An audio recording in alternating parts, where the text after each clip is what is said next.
All right, let's dive in. Today, we're going way back, like 17th century Japan, to unpack a seriously chilling ghost story called The Ghost of Oiwa. Ooh, a classic. Yeah, and we've got some excerpts from a retelling to help us break it down. Think betrayal, revenge, and definitely some spooky encounters along the way. Sounds right up our alley. But, what makes this one really stand out, it's not just a scary story, right? It gives us this incredible window into the culture and society of Japan back then. Their values, anxieties, it's all there woven into this ghostly tale. It's like those stories become these little time capsules offering these glimpses into the past. Exactly. And The Ghost of Oiwa is a particularly powerful one. It transports us right to the heart of old Japan, to Edo, which we now know as Tokyo. Oh, I love when we can connect these stories to real places. Me too. It makes it all so much more vivid. So imagine Edo in the 1600s. Bustling streets, samurai culture. And a strict social hierarchy where appearances were everything. Oh, absolutely. Your place in society could change in an instant, and, well, let's just say ambition could lead people down some pretty dark paths. Okay, so picture this. Edo, 1600s. We meet Oiwa, this incredibly beautiful woman known for her loyalty. She's married to Amon, a samurai. But Amon is a man driven by ambition. Perhaps a little too much at times? Yeah, their story starts out simple enough. Deeply in love, content with their lives. But as we often see in these tales, ambition can be a dangerous, dangerous thing. And in Iman's case, it's definitely the catalyst for all the tragedy that's about to unfold. Think about the pressures on men back then. Status was paramount. Climbing the social ladder was seen as essential, and Amon, he might have felt trapped in his current situation. Then enters Ome. She's the granddaughter of a wealthy doctor, beautiful, well-connected, everything Amon thinks he wants to achieve. And he becomes completely infatuated. It's like he gets blinded by this idea of a better life, a more prestigious life, with Ome by his side. It's almost like he forgets about everything he has with Oiwa.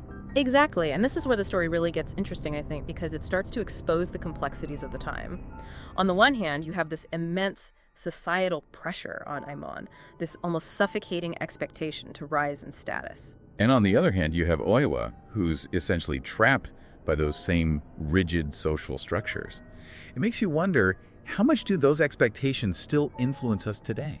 I mean, do we still feel that pressure to achieve a certain level of success, a certain image, even if it means, compromising our values? That's a great question. Yeah, it really makes you think. Sadly, Amon does choose ambition over love. Consumed by greed and this burning desire for Ome, he decides the only way forward is to get rid of Oiwa. And it's not just any plan. He hatches this horrifying scheme with Ome's grandfather, who, let's be honest, isn't exactly an angel himself. Oh, definitely not. Together, they give Oiwa this poisoned face cream, claiming it will enhance her beauty, when in reality, it's designed to completely disfigure her. It's a chilling reminder of just how vulnerable women were during that period. Oiwa essentially becomes a pawn in this twisted game of power, her fate entirely in the hands of these men. And the scene where she applies the cream is truly horrifying. It's not just the physical disfigurement, it's the emotional and psychological trauma that the story really emphasizes. The horror of having your beauty, your identity stolen from you so cruelly. Oiwa is completely devastated, betrayed by the man she loved, her world falling apart. Meanwhile, Oiwa puts on this elaborate act of grief, but underneath it all, there's this sense of relief. Because now with Oiwa out of the picture, he thinks he has a clear path to Ome and all the wealth and status that comes with her. But as we'll soon see, his actions have some terrifying consequences. Oiwa, driven to despair, takes her own life. It's truly heartbreaking. And it raises a really complex question. Was her suicide a form of protest against the injustice she suffered, or was it the tragic outcome of these societal pressures that left her feeling completely powerless? That's a tough one. I'm not sure there's an easy answer. No, I don't think there is. And that's where things take a decidedly supernatural turn. Oh, yes. Because Ayman thinks he's finally free to marry Ume and live happily ever after. But fate, or perhaps Oiwa herself, has other plans. Definitely. On his wedding night, as Aimon lifts his bride's veil, expecting to see Ume's beauty, he's met with the horrifying, disfigured face of Oiwa staring right back at him. Talk about a wedding night shocker. But this isn't just any ordinary surprise. Oh no. This is the beginning of Aemon's downfall, his descent into madness. And it all starts with Oima's ghost, right? Right. He starts seeing her everywhere, every shadow, every reflection. Yeah. It's her. Lanterns flicker, and boom, there she is, his own reflection in the water, her face staring back at him. It's like she's woven into the very fabric of his reality. Exactly. She even haunts his dreams. There's simply no escaping Oiwa. And that begs the question. Is it really Oiwa's vengeful spirit seeking revenge from beyond the grave? Or is it all in Aimon's head? Like, isn't his guilt manifesting as these terrifying hallucinations? Oh, that's the question, isn't it? Is Oiwa this vengeful spirit, a phantom fueled by rage? Or is she perhaps a symbol of Aimon's own tormented conscience?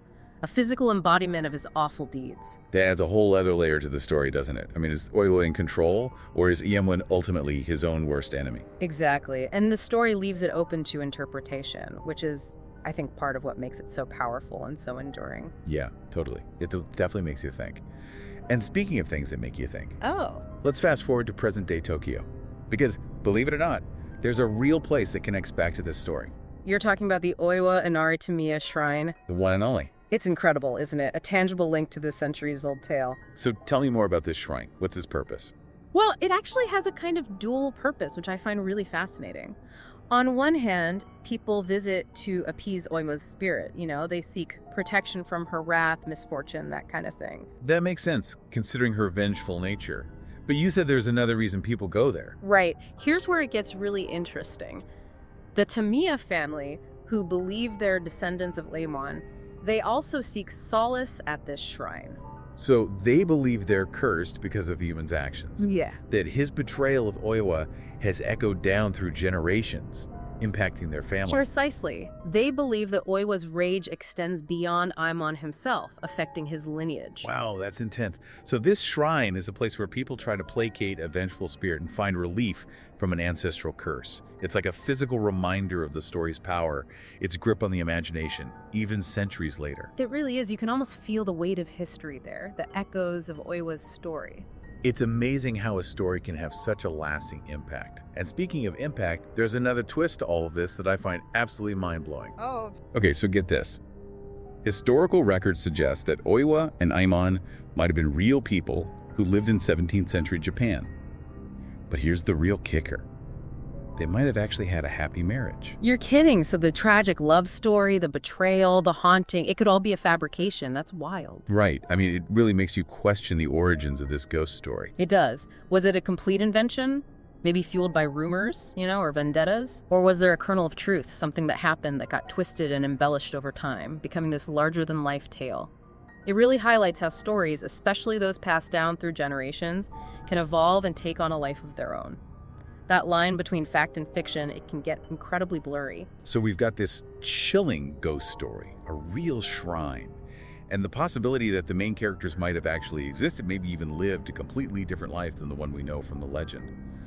It's also intriguing, but what does it all mean?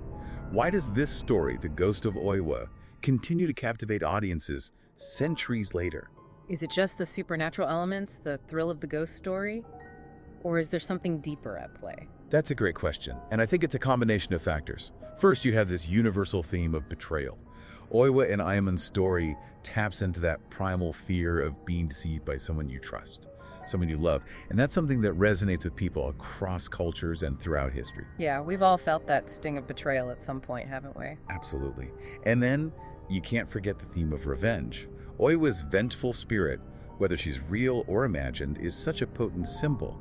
She speaks to this deep-seated human desire for justice, for retribution when we feel we've been wronged, even if that revenge comes at a price. Right, like even if it means becoming a vengeful spirit yourself. Exactly. And then there's the window into 17th century Japanese society that the Ghost of Oiwa provides. We see a world where societal pressures were intense, where ambition could drive people to make truly terrible choices.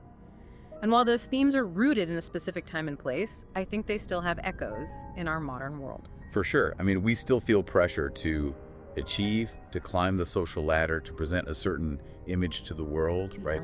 Maybe not as intensely as in Aimon's time, but those desires are still there. Absolutely. And The Ghost of Oiwa, with its blend of history, horror, and social commentary, It forces us to confront those desires, to question what we're willing to sacrifice in their pursuit.